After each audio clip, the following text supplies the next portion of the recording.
Hey guys, welcome back to Brinker Family Farm. It's been a minute since I've been on here. I have really had it on my heart to pull out the camera and just kind of walk around and talk to you guys, but it's been like one thing after another around here. Craziness. We started summer off right away with Bo having to have a procedure done, and so he's off work for a little while, and then when we were in fair mode, got fair done last month, and straight into helping our neighbors. So it's been quite busy. But yesterday we had, so Saturday night overnight into Sunday, we got like almost 1 3/4 inch of rain. And then yesterday afternoon, it rained again. We got another 1/4 inch. So, in not even 24 hours, we had 2 inches of rain. And that second rain, when it came through, it was a little bit wind to it. There was tornado sirens and all this and that, and nobody that I know of right around us seen any of that. Just the wind really did pick up, and like I said, you can see our sunflowers and our corn is kind of leaning a little bit, but the ground is just so saturated. We've had I think it's like 9 days of like 5 inches of rain, and things are flooding in town and at a friend's house. It's been a lot of rain. And we even had today a tree go down on the fence. So Bo and his dad took care of that, and now they've got the trees situated. Now they gotta tighten the fence back up. Thankfully, none of the cows got out, and it wasn't as big of a deal as it can be, because trees on fences can be quite the big deal. So this year we did a couple rows of corn, and I did have some sunflowers, which you can see. This one got knocked over, and I had some squash back here, like the birdhouse type, just because I knew they were gonna kind of sprawl everywhere. And then we did potatoes up here. I don't know, I just picked a spot and I started getting tomatoes right through here. So I'm gonna finish this row out and then go up and finish the front and work my way through the back. We'll start getting all this taken care of here real soon. And it's some pretty zinnias. This was like a raspberry mix. So this front bit back here is a few orange that were from a different mix, and some gladolias that are coming along. So we had some pretty sunflowers. They were so pretty for so long. They're done, but those sunflowers are done, and now these ones have opened up. And they are there's some really fun ones that were in a mix that I had got from a farmer named Sunflower Steve. He was doing like a fundraiser for his church camp with his special sunflowers, and look at this guy, so cool. The mix was called Van Gogh Fantasy Mix, I believe. So yeah, I'm gonna be saving seeds off of that guy for sure. Here in the last month, I have pretty much shut down a lot of social media stuff and just kind of re-evaluating like how I want to proceed. And I think YouTube just keeps coming up, so we're back into YouTube. We'll see how things go. But this year, tomatoes, I didn't get them tied up again, and I have regrets. Wish I would have just told Bo, I said I should have just got out here and did it, because with all this rain and then the tomatoes being on the ground, they're kind of rotting quickly. So that's the reason I came out here, was to check on them and pull some more, because I think it was Saturday before we got all that rain, I was out here getting them. So I know I have more that need done. And with all this rain, we haven't been able to mow, so the grass is getting a little bit taller. But the tomato section is doing really well. Watermelon section coming in hot. We'll be eating those before too long. The green beans, the rabbits enjoyed. That was a real bummer. And I'm gonna turn you guys around so I can show you guys all of my basil. So this section over here, I'll back up. This row is Eliana's. I give the kids each a section, and she ended up over here. So she's got some zinnia, borage, and beans that the rabbits ate. Some cucumbers, which is good because my other cucumbers over here are dying back. They're pretty much done. And I have some in the hoop house. They're still holding on, but I know they're not going to make it too much longer. That's a calendula that will be blooming before too long. Another cucumber. This bean's doing all right. It looks like there's some on there I might be able to pick a little bit. Another borage, and then another zinnia. Back to my basil. I've got all of this basil over here. The bees and the butterflies, everything's loving it. Then I have this massive bit, and then over to here. Now there's two different types. You can kind of see two different types of basil. This one's got a purple stem, and it's a little bit darker purple, where this one's a little bit lighter purple flowers, and the stems they're just that green color. This is Tulsi basil. Love it. It smells so good. And it's really good. They're all really good in teas, actually. But I haven't Googled yet to see what variety this was, because this was a mix that I did last year, and I don't remember what type it is, but it's really enjoying this spot as well.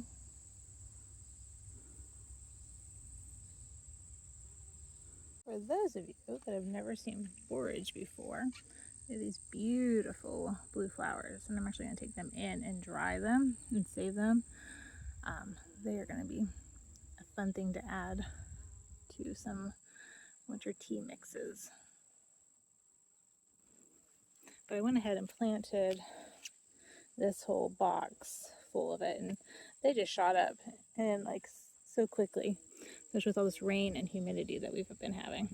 And then over on this side, I planted more calendula because I had open spots, so they're gonna be blooming real soon, which is good because my calendula in the front of the house is about done. And then I planted some more purple basil in here, just a little bit, and mostly zinnias. Gotta have lots of zinnias around. As we are walking around and heading to the hoop house, I kind of wanted to share some thoughts I have on saving the small farm. So that's something that's been like on my mind. I have a t-shirt that if you would like to pre-order, the earnings that we get from the shirts are going towards redoing our chute system for our cows up at the farm. But I've really felt like that Save the Small Farm has really hit hard in the last few weeks because of different things that have come up with our neighbor. There's one neighbor that we have. He doesn't have any kids of his own, and we rent property off of him, and that's where the last 2 years we did crop farming. This year we just did hay, just made hay off of his extra, because he used to be a full-time milker, and he's not milking anymore and sold most of his herd, so we've been able to use his farm. We're gonna stand out here, it's a little bit warm before I get going to do my hoop house stuff. Anyhow, the other farmer had and his knee worked on knee surgery last week, so we've been helping milk his cow and feed his rest of his herd, making sure hay's put out and things like that for him for the last week. And I'm like, both of these farmers, you know, they're in the 60s, and then there's another one that lives he's like 8 or so minutes down the road from us, and Bo's been helping him a little bit here in the last couple of weeks too. And what we're finding is they want their farm saved. They don't want their farms to be broken up into pieces, like one child and she doesn't have an interest in farming, or you have 3 kids and none of them care to do the farming. And it's like that whole save a farm, save the small farms. It's really like, how can you come alongside these baby boomers that are, you know, they're the younger of the group, but they're trying to not let their farms come up for auction and split into, you know, 10, 12 pieces or more, depending on, you know, the size of their farms. And how can we do that? So one of the things Bo and I have been talking about is, so Bo's gonna be 40 and I'm 37. Like our generation, it's really hard to buy property in our area. Like it's very expensive, plus to start from scratch. Thankfully, we've had Bo's parents' property that we were able to use and build our herd on, because his dad and his uncle don't care. They said that's fine, we're allowed to do that with permission. But if you don't have that and you want to farm, how do you do that? You drive around and you find the farms that look like people are still trying to farm, but it's a lot for them and they're struggling. They're behind on chores, they're behind on mending fences and things like that. And start talking to them. Build a relationship with them. They want their farm saved. They don't want to have to sell it all, but they can't do it all by themselves. And that's a big deal, like really big deal for them. That's what one of the things I told Bo is, so we have, the 6 kids with us. Matthew is off to work doing his thing. But so we bring the 6 kids with us to help do the neighbors' chores, milk the cow and feed and everything. And I'm like, I am sure it brings him joy to know that our kids are running around the driveway, just playing up, going up and down the hill, having a good time. Like, we have them in a safe spot in the center of the farm, or they're right beside us, if we're doing a chore. But we've grown up on farms. We know there's tons of dangers, so we're, being very cautious. But letting kids just go and have fun and hear the giggling and the laughing, I am sure that has to bring like joy to this person's heart. Like, I would think so. Because he just has one granddaughter, and it's different. It's just a different scenario because our kids love the farm. They love to go up to Mimi and Papa's and to see what Dad's doing and Papa's doing and say hi to Mimi. They love to do that stuff. And like my brother has his 2 boys, and they go up to my family farm because they're right beside that. That's their setting. And them boys, they have a great time up there. They were there the other day and had to come home straight away and get a bath before we could have our little cousin get together. Farmers don't want to have to walk away. Farmers don't want to see their properties sold up into other pieces, but they need people to come up beside them. So I think that's something that we need to talk a little bit more about. And the more I think about it, the more I can digest it, and the more I'm going to share about this, because there's ways to do it. Not every farmer is ready. Not every farmer wants help. But there are farmers out there that would like to have it and just having a hard time finding it, because unfortunately that round between our age and the kids that are coming up that are showing interest, there's a big lack there. They're not committed. They don't want to work like that. They want it far away from it. But then there's this generation where, like, our kids' age, they're wanting that. Or like Bo and my age, we're feeling that urge to farm and to homestead and to can and have the raw milk and have the fresh beef and things like that. So I think there's something to be said about that. I'm curious, like, what are your thoughts? Do we just do away with the small farms? Do we just not let them be on our mind? They do whatever they want. Well, don't worry about it. Or do we come alongside them? And do we try to help them? There's so much knowledge that as soon as they die, it's gone. That's what a couple of the guys were talking about. Couldn't just call their dad once their dad died and be like, hey, what do you think about this? Is it going to be all right to mow hay? Or different things about septics and different water lines. That's what they know, but they still want to have that conversation with their dads. Their dads aren't here anymore. Where's that next generation going to be able to get a hold of somebody when they're all gone?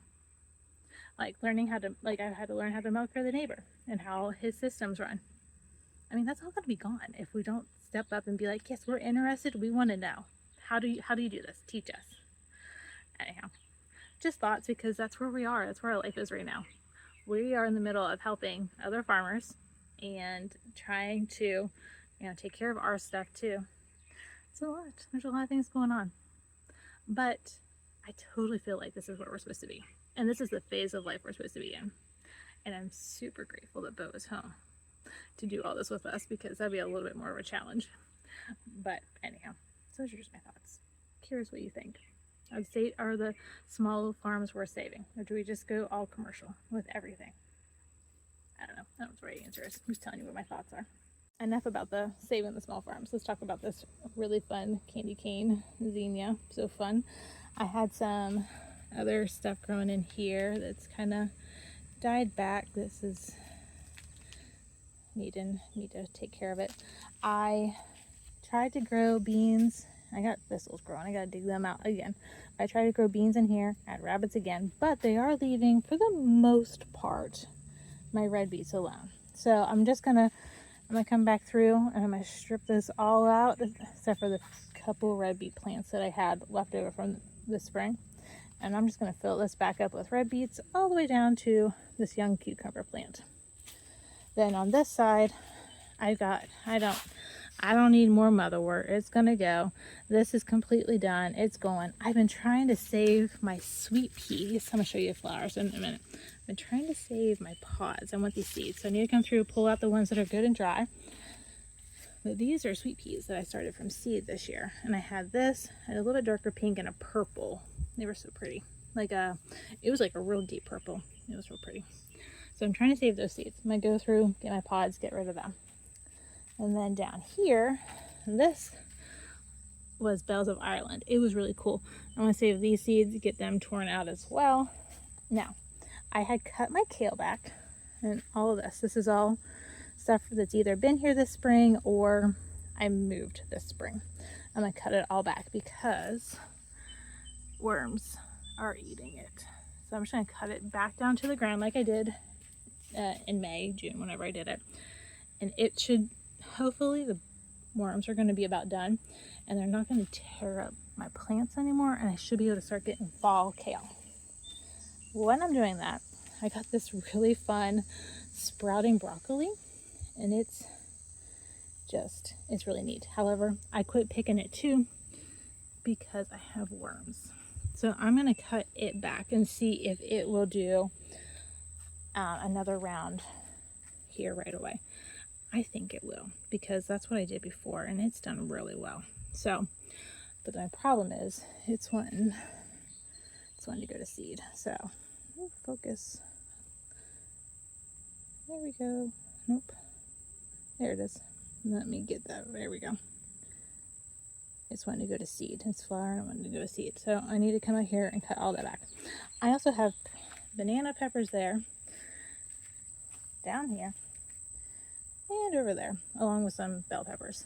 They all need picked. I'm going to make some mustard with it.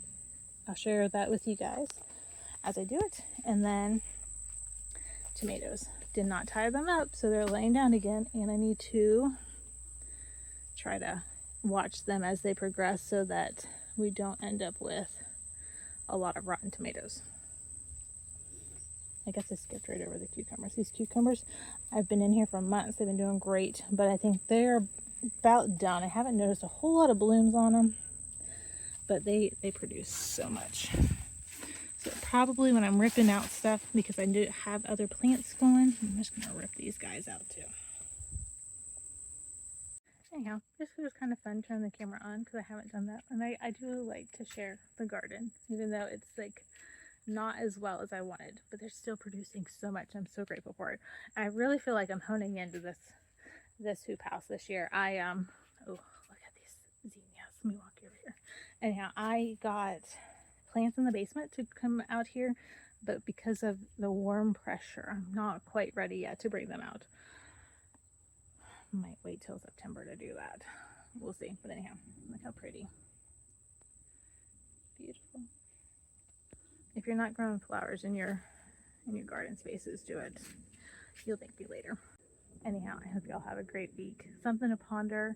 Bring me your questions, and I hope to share some more about the small farms and what can we do? What can we do to save them? What can we do to help them? How to come alongside them? Community is so important. Being a good neighbor is so important. Anyhow, those are my thoughts for the day. And hopefully I can get back into the swing of this thing, because this has really been on my heart. Talking about herbs, talking about gardens, talking on YouTube. That's kind of been, I said, that's kind of my heart. I need to put it back on the schedule and get it back into the routine. But just as life, we'll see how it goes. So hope you all have a lovely one. Bye now.